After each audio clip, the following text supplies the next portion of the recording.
I tried yesterday to describe to you something of how European conditions are bound to develop in the near future. And we saw that the course of European development, of modern civilization generally, will inevitably be bound up with the disappearance of what in many areas of our modern times is still considered by people to be the easiest way and of value. From the way in which I had to speak yesterday, it will be clear to you that for many who would rather go through the coming times in a comfortable sleep with a sleeping soul, there is a very disagreeable awakening in store.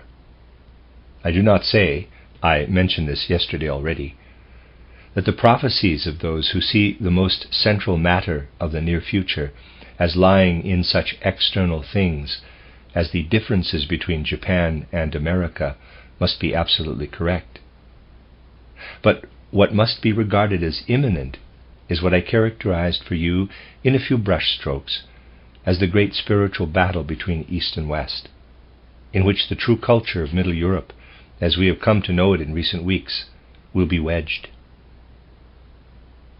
Strange as this may sound, it is out of the modern world conception, based on science, that the most intense need will have to arise for what I have called the Christ experience soon to come. We learned yesterday how little experience of the Christ there really is at the present time. The course of human evolution has brought it about that ever since the mystery of Golgotha, and particularly in recent centuries, all that can properly be called experience of the Christ has fallen into complete decadence.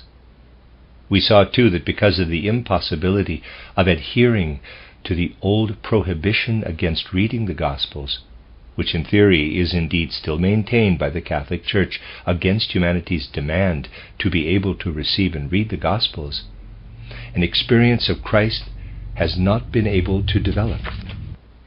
And we have already pointed out how the particular constitution of soul that is becoming prevalent in modern civilization will again lead to experience of the Christ, just as remnants of the old instinctive clairvoyance could lead to it at the time of the mystery of Golgotha.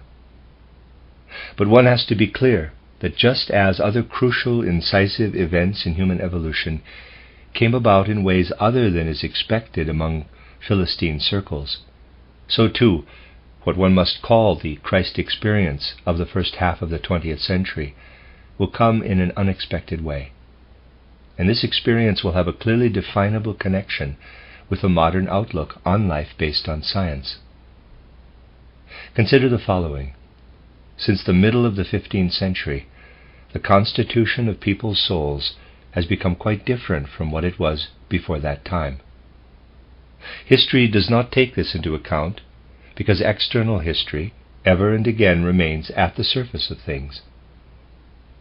But especially during the period between the middle of the 19th century and our own time, the soul constitution of humanity as a whole has undergone a fundamental change. This also has been taken into account far too little, because people habitually stick to what was once instilled into them. At most one can notice a breaking out from this clinging by force of habit to what has been inculcated when one observes with a wakeful soul the outlook on life of today's younger generation, and compares this with the outlook of their elders when they were in their youth. The difference between older people and the youth of today has been depicted again and again, particularly by poets. And if people did not encapsulate themselves in their habitual ideas so that nothing can penetrate what conflicts with their usual habits of thought, they would soon see what an immense gulf there really is between those who are old today and those who are young. On the other hand, there is a terribly reactionary, conservative element in human evolution today. It is the belief in the authority of popular science. And this is connected with the fact that popular science has totally captivated the general consciousness. People underestimate this today. Just think how rapidly, especially in the last decades, ideas which have become familiar through 19th century scientific development have taken universal hold right down to the least educated classes. Certainly there are many who still cling to a certain piety, a piety that wants to know nothing of what is laying hold of humanity through modern scientific thought. But for the most part, there is a terrible dishonesty rooted in this piety, a refusal to face what is spreading here and which one can only define as the materialism of modern humanity evoked by natural science. The spread of this materialism will not be checked in the near future, as some deluded scientists seem to think. On the contrary, it will increase with furious speed, and we will see how, out of the chaos of modern civilization, this materialistic mood will become stronger and stronger. And if sufficient preparation has been made, if the aims of spiritual science are fulfilled, so that children at school are given a stimulus for the right kind of development, then out of this materialistic mood, out of this chaos, individual souls can emerge who will have a very strong sense of something which I should now like to describe, although I have done so in different ways and at different times before. When someone acquainted with the modern scientific outlook on the world observes it with awakened eyes of the soul, he cannot fail to realize that one of its most distinguishing features is that it is incapable of comprehending the human being. The human being as such is actually entirely excluded from the conception of the world based on modern science. We had occasion here recently to consider the scope of the various branches of scientific learning when we held our course for scientists, and we saw that none of these has anything to say about the real nature of man.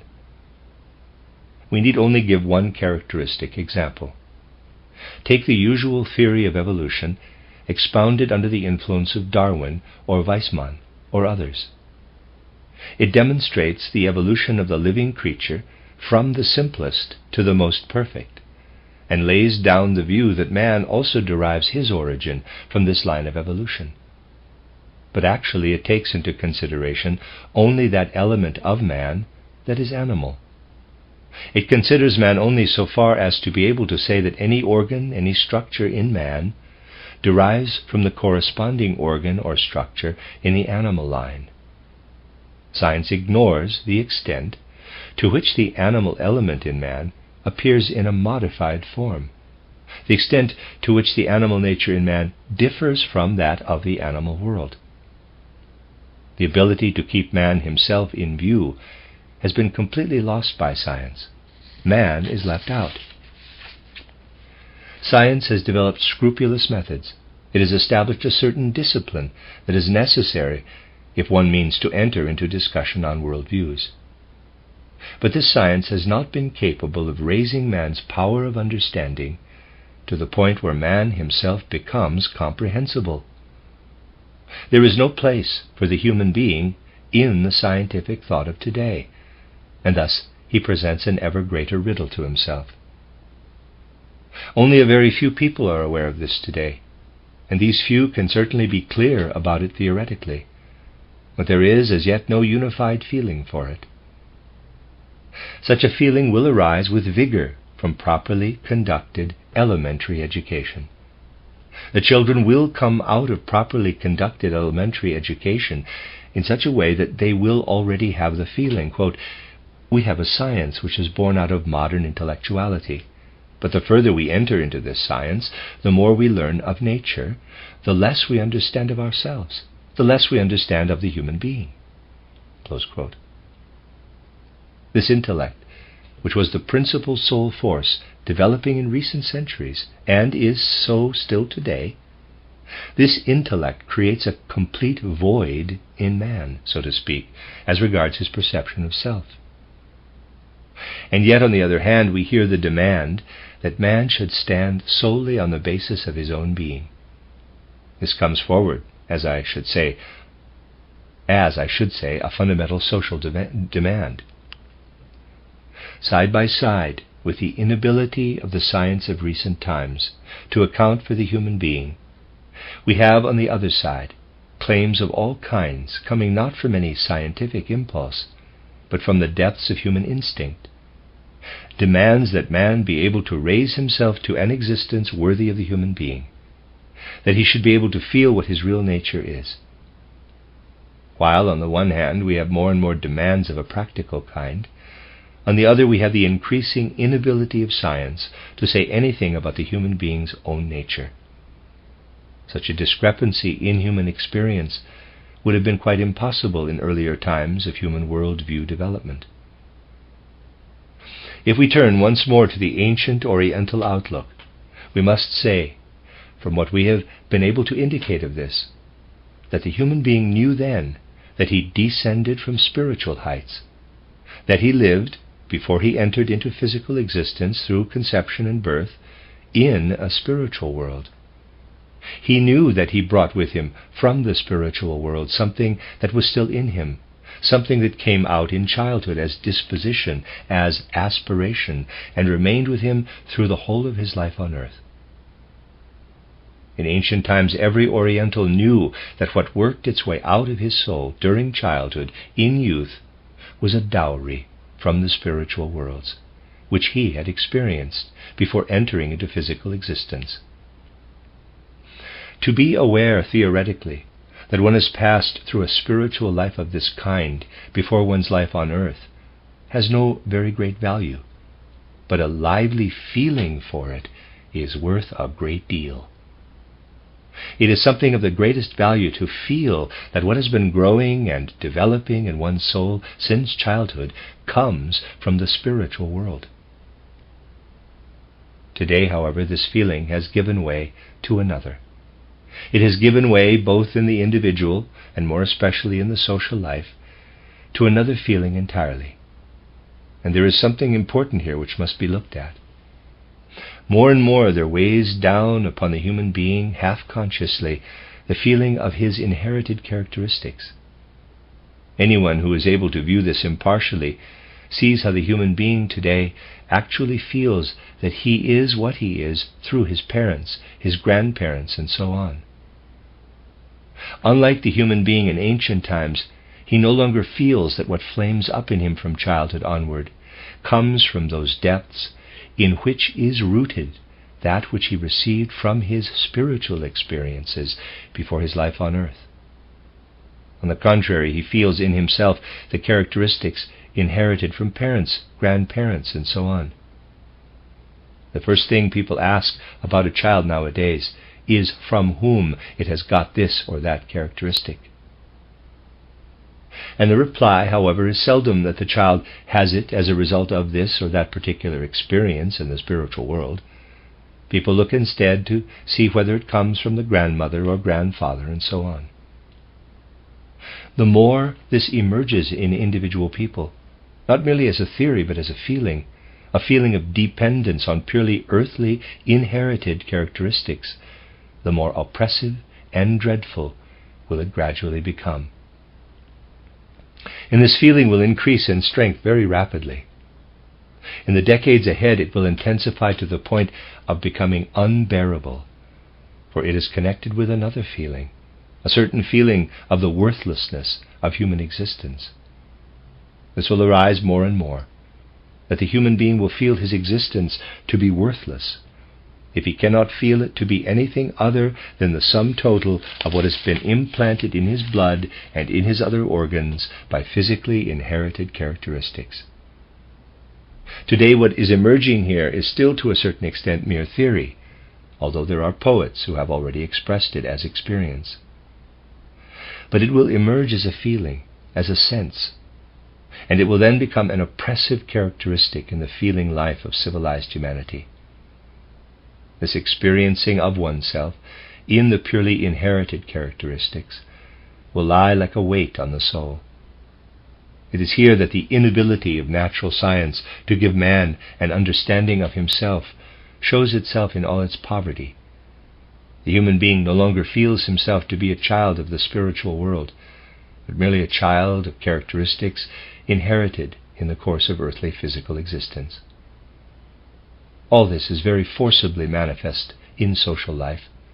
You have only to think of the demands that have arisen as the outcome of a gigantic piece of political stupidity which has spread through the world in recent years.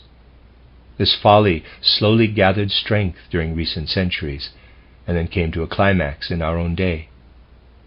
The great crisis of the second decade of the 20th century was ushered in when those who were supposed to be leading the several nations, who at any rate held positions which imply leadership, and yet understood nothing of the situation mankind is in, when these people began talking about organizing mankind according to the will of its individual nations.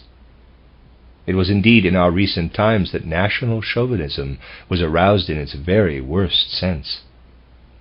And it is national chauvinism that is ringing through the whole civilized world today. This is merely the social counterpart of the utterly reactionary worldview that tries to trace everything back to inherited characteristics. When one no longer thrives to fathom one's nature as a human being and to fashion the social structure in such a way that this human nature can be at home in it, and when one strives instead to bring it about that the social structure corresponds only with what men are as Czechs, Slovaks, Magyars, Frenchmen, Englishmen, Poles, and so on, then one forgets all spirituality. Then all spirituality is excluded, and people try to order the world solely in accordance with characteristics inherited through the blood, because they have come more and more to the point of having no content at all in their concepts. This had to happen because this 20th century had to give us a taste of the fact that there can be a man marveled at by vast numbers as a world leader, even though there are no concepts in his words whatsoever, that there can be a man like Woodrow Wilson who utters words which no longer contain any concepts. It is for this reason that people have had to fall back upon something entirely devoid of spirit, on blood relationship, on the blood-related characteristics of the nations. All that has resulted from this is that peace treaties have been made in which people who know absolutely nothing about the conditions of life in the modern civilized world have determined the shape of the maps of the countries of that world. Nothing, perhaps, shows more clearly the materialism of modern times, its denial of everything spiritual, than the emergence of the principle of nationalism. This, of course, is a truth which for many people today is highly unpleasant, and this is why so many lies have to be harbored in the deeper regions of the soul. For if one does not face honestly the fact that by establishing an order of the world based only on blood relationship, one is denying the spirit, then one is lying. And one is also lying when in such circumstances one then claims to be inclined towards some kind of spiritual conception of the world. And now let us look at the way the evolution of the world is going today.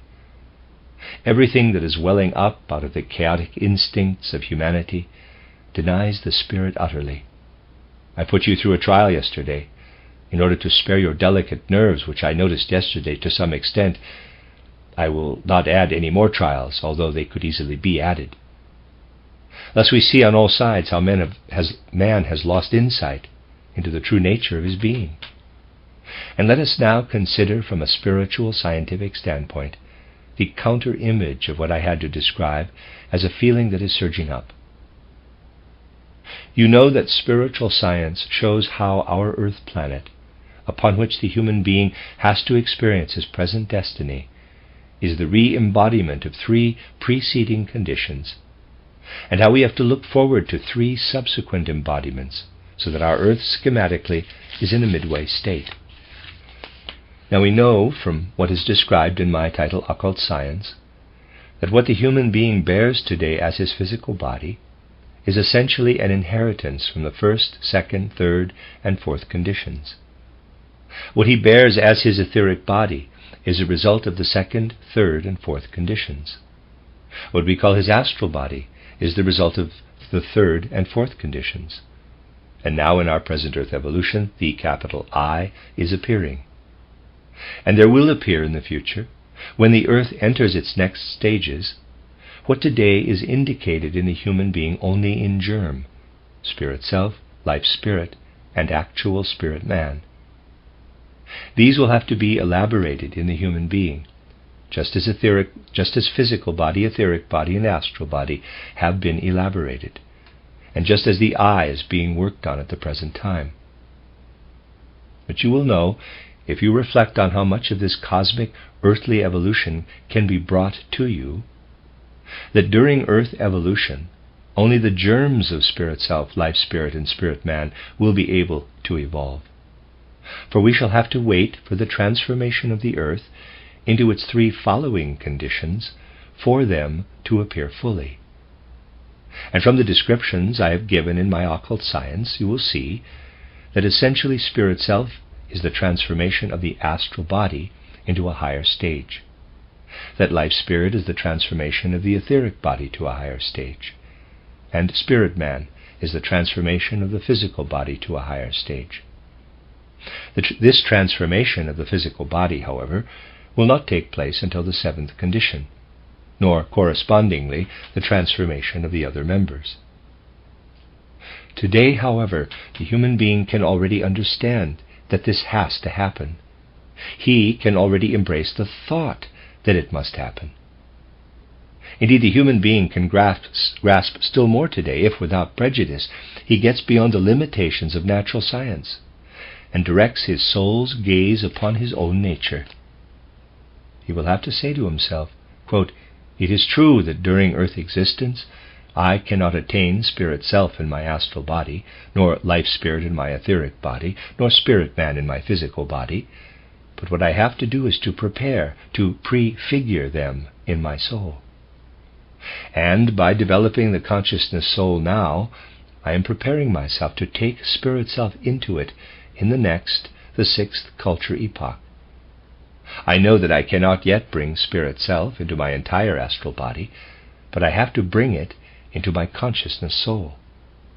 As a human being, I must learn to live inwardly in the way that I shall one day live when the earth has passed over, through a certain cosmic development, into its next stage of evolution. And I must prepare for these future conditions, at least inwardly, while still in earthly existence.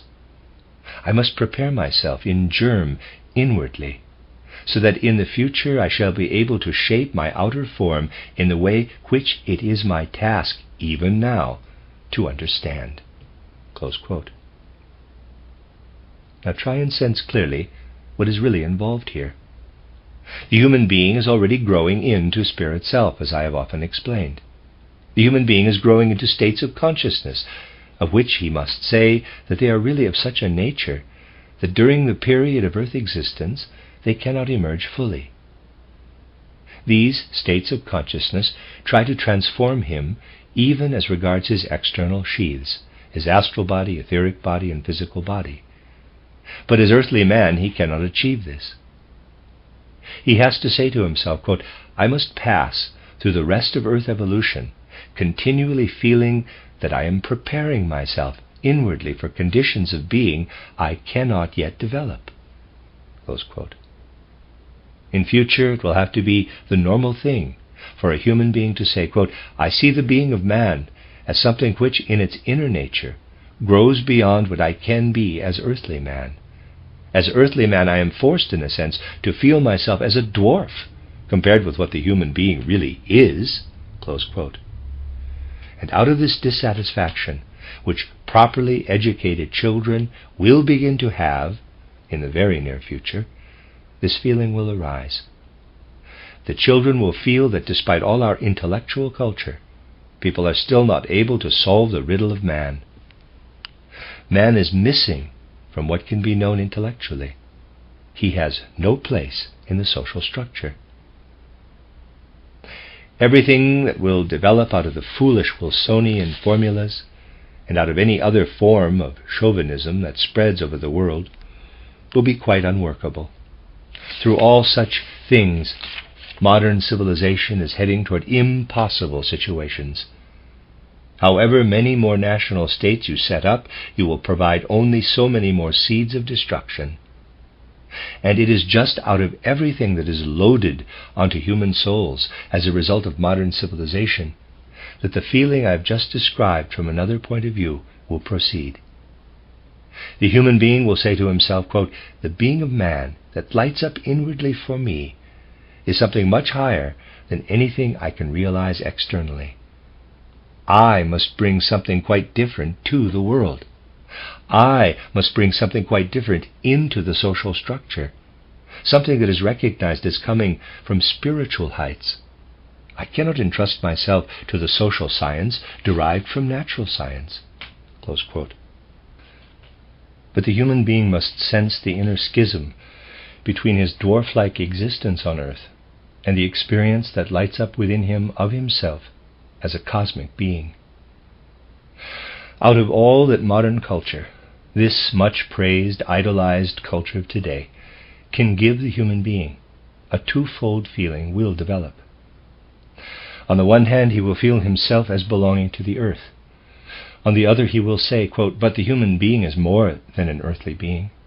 The earth cannot fulfill the human being at all. If it is to fulfill him, it will have first to transform itself into other conditions." Close quote. In reality, the human being is not an earth being. In reality, the human being is a cosmic being, a being belonging to the whole universe. On the one side, the human being will feel himself bound to the earth. On the other, he will feel himself to be a cosmic being. This feeling will weigh down on him. And when this is no longer mere theory, but is experienced by individual human beings whose karma enables them to grow beyond the trivial feelings of today, when humanity comes to feel disgust at the thought of purely inherited characteristics, and at the emotions engendered by chauvinism, and turns against all this, only then will a kind of reverse begin. The human being will feel himself to be a cosmic being. As though with outstretched arms he will ask for the solution to the riddle of his cosmic being. This is what will come in the next decades. As though with outstretched arms, I mean this of course symbolically, the human being will ask, quote, "Who can decipher for me my nature as a cosmic being? Everything that I can establish on earth, all that the earth can give me, all that I can get from the natural science that is so highly valued today, accounts for me only as an earth being, and leaves the true being of man as an unsolved riddle. I know that I am a cosmic, a super-earthly being. Who can unravel for me the riddle of this super-earthly being?" Close quote. This will live in the human soul as a question, rising up from a fundamental experience. In the decades to come, even before we reach the middle of this century, this question will be more important than anything else or any other feelings people may have. And the expectation, the longing, that there has to be a solution to this human riddle, the riddle that the human beings are, after all, cosmic beings. This feeling toward the cosmos, that one day it must reveal what cannot come from the earth, all this will create a mood to which the cosmos responds. Just as the physical Christ appeared at the time of the mystery of Golgotha, so the spiritual Christ will appear to humanity. He alone can give the answer, because he is not in some indefinite place, but must be recognized as a being from beyond the earth, who has united himself with earthly humanity. People will have to understand that the question of cosmic man can be answered only if he who unites himself with the earth from out of the cosmos comes to their aid. This will be the solution of the most significant disharmony that has ever arisen in earth existence. The disharmony between the human being's feeling as an earthly being and his knowledge that he is a super-earthly being, a cosmic being. The fulfillment of this longing will prepare man to recognize how, out of gray spiritual depths, the Christ being will reveal himself to him and will speak to him spiritually, just as at the time of the mystery of Golgotha he spoke to him physically. The Christ will not come in the Spirit if human beings are not prepared for him.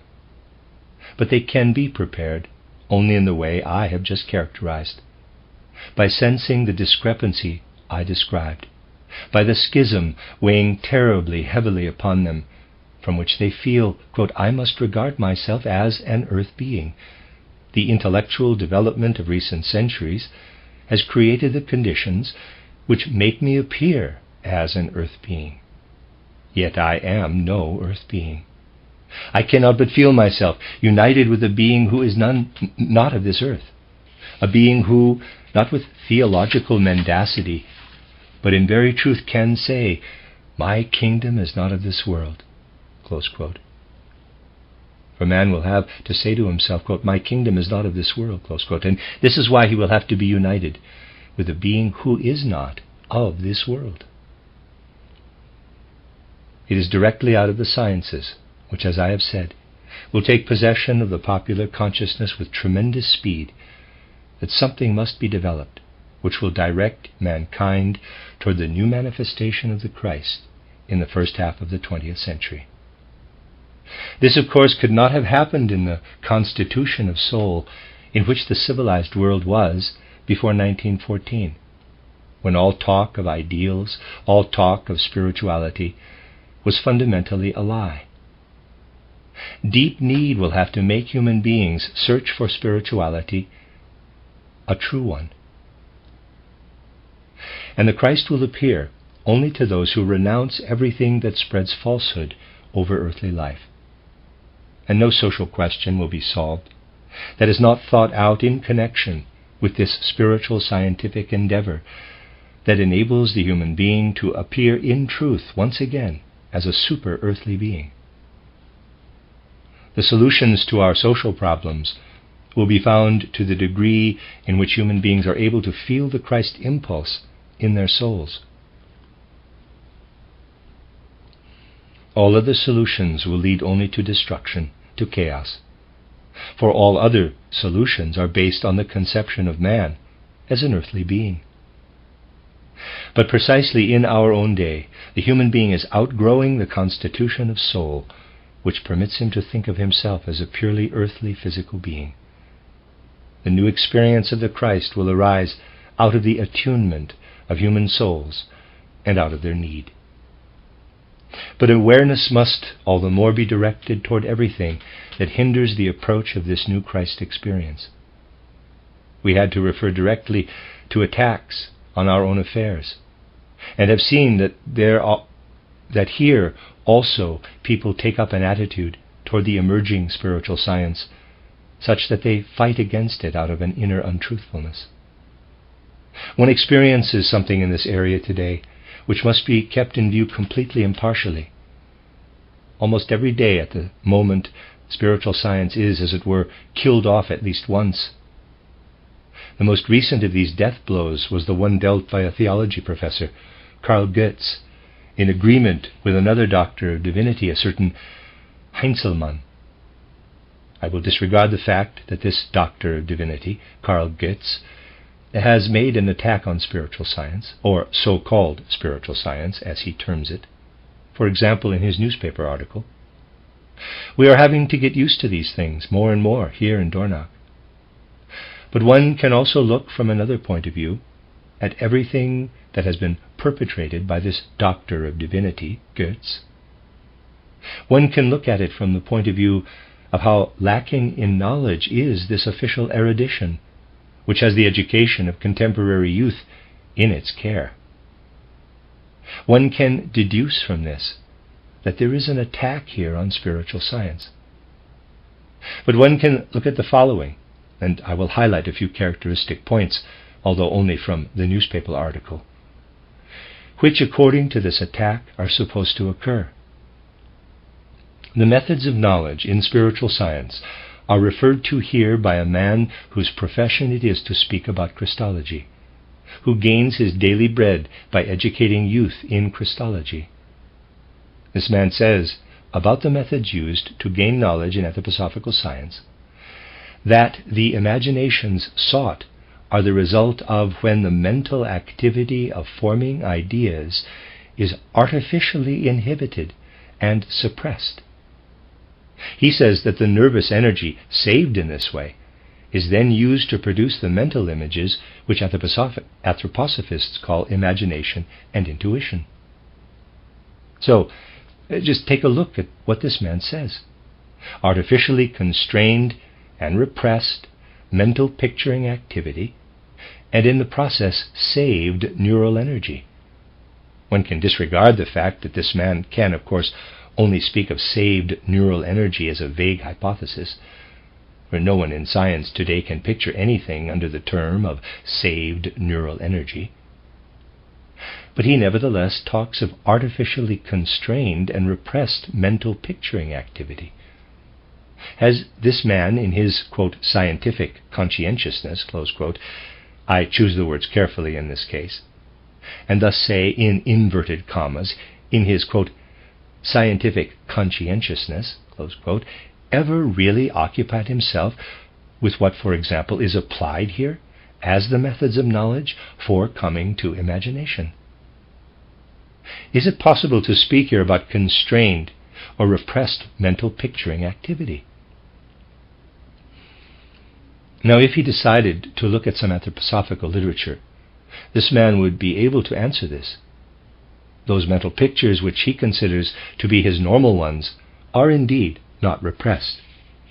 Had he only tried a little to find out whether distorted mental pictures ruled the day while our School of Spiritual Science course was being held, he would not speak about mental picturing activity being suppressed here.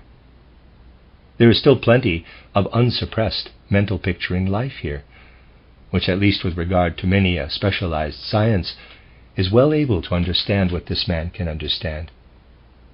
One simply cannot speak about suppressed mental picturing activity in this connection. And if he had ever acquainted himself in his scientific conscientiousness with what is described as the path into the spiritual worlds, he would have seen that nothing is artificially suppressed here, but that things are freed. The case here is that this man has not understood a single word of what is contained in my book titled Knowledge of the Higher Worlds. How is it achieved? And he knows nothing of the methods of spiritual science other than what, in accordance with his constitution of soul, he can gather from the meditation successes of a bunch of old cronies. This is what is working under the name of scientific conscientiousness in official science. He goes on to say that through holding back these constrained mental pictures, people are supposed to imagine something here like mental pictures being dammed up like water, that through this holding back, imaginations come to life and appear like perceptions of the senses. Well, I would like to count up the pages where again and again in my books I have said that imaginations have no similarity with pictures from the senses, with sense perceptions. This is dealt with quite extensively. So what is ruling in this scientific conscientiousness? The lie, which albeit may arise from impotency, from inability. But this lie is spreading with tremendous speed in theology, philosophy, history, jurisprudence, and similar branches of teaching. Modern humanity should take note of this fact, for it is in this fact, not in speeches that Woodrow Wilsonism fabricates out of words empty of content, that the causes lie for steering us into chaos. Then comes another good bit, as I said. I can only discuss this from the newspaper article. It says then that because these imaginations, which have come to life through suppressing the mental picturing element, arise involuntarily, they are therefore described as being experiences free of the body. Again, in his scientific conscientiousness, he has never directed his mind to the fact that, as has been shown, nothing arises involuntarily, but that in the spiritual scientific act of knowing, the voluntary mental picture is enhanced. Perhaps this man has got his information from a spiritistic or mediumistic nursery. If so, he should stay with his spiritism and mediums and keep away from things he does not understand and does not wish to understand. And he says further that what personifies imagination is that which is evoked through the split in consciousness. This is a lack of conscience and a twisting of everything that is portrayed in my books as the methods of knowledge of spiritual science. This man thereby prepares the ground in order to say in his own way that spiritual science may not be hostile toward Christianity, but is culturally valueless. And then comes the really good bit. Spiritual science, he says, is culturally valueless, for telepathy will never replace the telegraph. Thought reading will never replace the telephone, nor magnetic healing power replace medicine. Thus, although during our course here at the Goetheanum we spoke about medicine and truly excluded all dilettantism about magnetic healing powers, and although in truth we referred to medicine very seriously, a doctor of theology nevertheless gives a talk in our immediate neighborhood after the course is ended about how the whole endeavor of spiritual science consists in trying to substitute medicine with magnetic healing forces. And with this sort of talk, a present-day doctor of theology enjoys success with the present-day public. And he enjoys success when a Heinzelmann hobgoblin then jumps to his aid, a modern hobgoblin, and adds that one cannot find Christ through spiritual science, but only through the Gospels.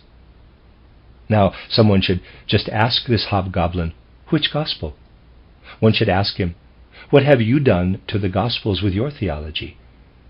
You have brought it about that the whole of Christology has vanished from modern development. And now that this mess has been created, we hear people from that corner saying, for Christianity we don't need what comes from spiritual science. We only need the simplicity of the Gospels. Is this not a most fundamental falsehood? It is a lie. Knowing what modern criticism of the Gospels has come up with, to stand there and say our salvation for eternity must come from the Gospels without a science of the Spirit? What is it then that is coming from this corner? It is a denial of the Christ. And the most vigorous deniers of Christ today are the theologians. Those who want to prevent a true concept of the Christ from arising today are the theologians. And as long as it is not realized that this new experience of the Christ in the 20th century will have to arise in such a way that the theology of all denominations denies him, the Christ will not come. He will appear again to human beings when those who are counted as his followers, the modern scribes and Pharisees, have denied him completely. It is not easy to see through these things with full strength, for one always also sees then how little the people of today are inclined to reckon with insights of this kind. The opponents are ready at their posts. They are developing all the intensity of battle. Our battle, what we are capable of, is weak, very weak, and our comprehension of anthroposophy is in many respects very sleepy. This is the great pain which weighs down these days upon someone who sees through things. One feels it so often when one says something in answer to the problems of our times, something for a social healing of our times, and people receive it as though it were barely anything other than a magazine article that was spoken rather than written. One would like to call upon people to awaken, to carry what can come from spiritual science into the way they shape all aspects of life. But instead one sees how people just let life run its course, how they look at those who direct life out of falsehood and listen, greedy for entertainment, to what they receive from spiritual science as though it were nothing but a magazine article that was spoken rather than written. What must still arise is this, a deep, holy seriousness in receiving spiritual science, and the disaccustoming of oneself from what induces people to receive spiritual science like any other literary product, albeit one in which one can amuse oneself all the better, because it is a guarantee for one's longing for life after death. There is today a terrible gap between what is necessary in receiving spiritual science and what is actually there. You see, one can disregard an attack on anthroposophy like that of Goetz or Heinzelmann. One has only to look at their abilities to ask, how was it that the pick of humanity was such that it brought these people to positions of this kind? Until one puts this question most intensely to oneself, until one is prepared to look where things are lacking, we will not make progress. All declaiming about social ideals or the like is useless if one is not prepared to look at this element that is living as a fundamental principle in our present time. For the damage of our time has its source in our perverted spiritual life, which has gradually gone very deep into untruth, but is completely unaware of how deeply in untruth it lives. How great is the contrast between what is necessary and the way in which what is spoken here is taken up. It is not intended to be a magazine article. It is meant as a force for life, and people will have gradually to accustom themselves to understanding it as such. This is what, in both a positive and negative sense, I wanted to say to you today concerning, to use a trivial word, the spirit of the age. This spirit of our age should be a spirit of expectation, the spirit which, out of expectation, develops an understanding for the great experience of the 20th century that is born of deep need. But without also looking, in truth, at everything that is blocking this experience, people will not be able to meet it. If people today want, out of complacency, out of inner pleasure-seeking, to bow down to tradition, and if people do not want to be aware that bowing down like this they burden the day with a deep untruth, then people will not make themselves mature and ready for the Christ event of the 20th century. But everything depends on this maturity. Everything depends on our overcoming theological talk about Christ, so that in all reality we can move forward to an understanding of Him.